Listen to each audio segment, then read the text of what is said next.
Bonjour à toutes et à tous et bienvenue dans cette nouvelle vidéo où aujourd'hui je vais vous présenter ma version de Reinhardt que j'aime appeler Turtle Boy. Le but du deck est d'utiliser Intimidate mais surtout les 20 points de vie de votre adversaire pour essayer de le tuer en un tour. Si le deck s'appelle Turtle Boy, c'est parce que vous allez beaucoup bloquer, vous avez pas mal de défense-réaction, vous avez tout un package assez défensif. Et le but est de réussir à aligner plusieurs barraging beatdown ou des effets similaires pour faire en sorte que votre adversaire vide sa main et que vous puissiez lui infliger des dégâts qu'il ne pourra pas éviter, autrement qu'en mettant de l'équipement, etc., etc. Ça, c'est le plan de jeu. Ça implique du coup que la partie dure assez longtemps et ça implique qu'on veuille la faire durer. Du coup, pour commencer, je vais vous présenter le héros. Alors, le héros, c'est Reinhardt. Le principe de Reinhardt, c'est qu'à chaque fois que vous défaussez une carte qui a 6 de patates ou plus, pendant votre action phase, vous intimidez votre adversaire. Et intimider l'adversaire, c'est la mécanique principale. Ça force votre adversaire à bannir face cachée une carte au hasard de sa main. Et au début de son étape de fin, il récupérera toutes les cartes qu'il a bannies. L'idée, c'est que si vous arrivez à intimider votre adversaire 4 fois en un tour, il aura banni toute sa main, et du coup, il ne pourra pas bloquer. Du coup, pour faire ça, la carte la plus importante, c'est Barraging Beatdown. Barraging Beatdown, c'est une carte qui pour 0 est une non-attack action card, qui dit votre prochaine attaque de brut ce tour-ci gagne. Si elle est défendue par moins de 2 cartes non équipement, elle gagne plus 4, mais surtout, vous intimidez votre adversaire. L'idée c'est que, si vous avez réussi à pitch stacker, que vous savez quelle main vous allez avoir, et que vous avez une main où vous alignez 2 ou 3 barraging beatdown, et qu'ensuite vous jouez de votre arsenal une attaque qui elle-même intimide. Pour 5 cartes, vous aurez intimidé votre adversaire 4 fois et vous allez lui infliger généralement une quantité assez absurde de dégâts. Ça, c'est le plan de jeu principal. Autour, vous avez des cartes pour vous protéger, pour vous défendre, mais aussi parfois pour attaquer votre adversaire, le forcer à dépenser quelques cartes quand même. Évitez de trop le laisser faire sa vie. Donc vous avez un certain nombre d'attaques qui elles-mêmes intimident, comme les Smash Instinct par exemple, qui sont pour le jaune une carte de ressources, une carte à 6 de patates et quelque chose qui vous permet de tuer votre adversaire. Vous avez des Alpha Rampage, parce que si vous arrivez à les aligner avec des Barraging Beatdown, c'est pas mal, et le reste du temps ça bloquera 3, ce qui est très bien. On a des Swing Big, pareil, grosse patate, bloc 3, si vous la jouez c'est très bien, etc., etc. Pareil pour les autres cartes de ressources, Raging Onslaught, Paco et Fiendal Fighting Spirit, qui sont défensives, mais qui ont 6 de patates et qui sont jaunes. Du coup, c'est pratique pour tuer votre adversaire. Et vous avez surtout tout un pool de bleus qui viennent dupliquer l'effet de Barraging Beatdown, c'est-à-dire intimider votre adversaire. Donc vous avez Awakening Below, qui intimide votre adversaire, qui bloque 3 et qui la booste, mais c'est pas très important. Que vous pourrez jouer notamment avec Pack Hunt si vous avez une bleue, pendant le tour où vous tuez votre adversaire. Vous avez Clearing Below qui intimide, tout simplement, et qui bloque 3 le reste du temps. High Roller qui intimide.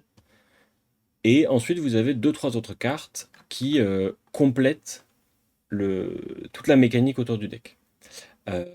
Comme vous voulez vous défendre, vous voulez que votre deck bloque bien. Donc vous remarquerez que tout bloque 3, à l'exception de quelques cartes comme Fiendal Fighting Spirit, mais qui en fait bloque 3 parce que vous gagnez un point de vie généralement. Donc vous allez plutôt bien défendre.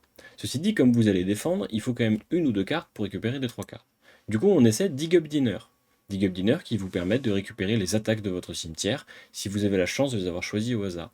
Alors comprenez que ce que j'aime pas avec Reinhardt, c'est le hasard. Du coup, c'est un deck qui n'est pas très porté sur le hasard, vous n'allez pas lancer beaucoup de dés, vous n'allez pas vouloir défausser une carte au hasard ou que sais-je.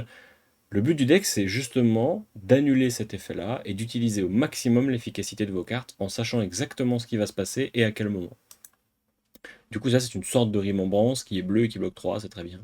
Last Ditch est forte dans le cas où vous arriveriez vraiment très loin à la fatigue et que vous n'avez plus rien pour tuer, mais ce serait vraiment dommage de les utiliser. Reckless Swing, parce que votre combo maximum, elle met 18. Reckless Swing, ça met 2. Comprenez que l'addition des deux, ça fait 20. Bon, l'idée c'est que vous allez gratter au moins 4 points de dégâts avec les Reckless Swing si vous les jouez avant de partir en combo, et sinon vous pourrez les utiliser pour achever votre adversaire après. Breaker Romp, c'est une bleue qui bloque 3 et qui a 6 de patate. Pour aller avec toutes ces cartes là, dont la mécanique est d'à peu près de s'aligner et d'aligner les étoiles pour tuer votre adversaire, il faut se défendre, parce que le reste du temps, votre adversaire, lui, il va vous attaquer. Donc vous avez dans le main deck des Think Below, 2, Et vous avez pour aller avec ces 5 Below, 2 Fate Forcing et 2 Oasis Respite. L'idée c'est que vous allez varier vos défenses en fonction de ce que votre adversaire va proposer. Vous devriez pouvoir vous en sortir sur les decks qui veulent dominate, parce que vous avez pas mal de défense réaction, et vous allez ajuster en fonction de ce que fait votre adversaire. Si votre adversaire est très physique, vous allez mettre des Fate Forcing. Si votre adversaire est un deck agressif, vous allez vouloir mettre les Command and Conquer, parce que c'est 6, ça bloque 3, et que ça menace l'arsenal de votre adversaire, ce qui est très bien contre le héros aggro par exemple, qui veulent setup un arsenal. Et si votre adversaire a la mauvaise idée de vous faire des dégâts d'arcane, vous avez les Oasis Respite. Mais soyons honnêtes, si votre adversaire décide de vous faire des dégâts d'arcane, ça va être compliqué, même si vous essayez de vous défendre au maximum. Pour aller avec ce sideboard, vous avez quelques cartes d'équipement supplémentaires. Mais d'abord, je vais vous présenter les équipements de base. Alors l'arme que vous allez toujours utiliser, c'est Romping Club. L'idée, c'est qu'elle vous permet de pitcher les cartes de votre main que vous voulez récupérer plus tard. C'est avec ça que vous allez pitch stack probablement, parce que vous allez bloquer avec 3 cartes, et pitch stack une carte avec Romping Club.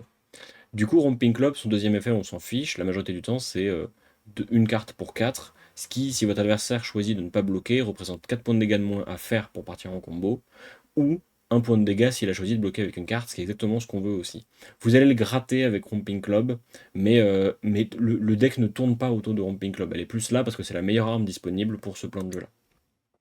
Ensuite, vous avez du bloc d'équipement. Sculling Flashbag, qui bloque 2 et qui en plus peut empêcher votre adversaire d'avoir un tour explosif si vous arrivez à l'intimider au bon moment.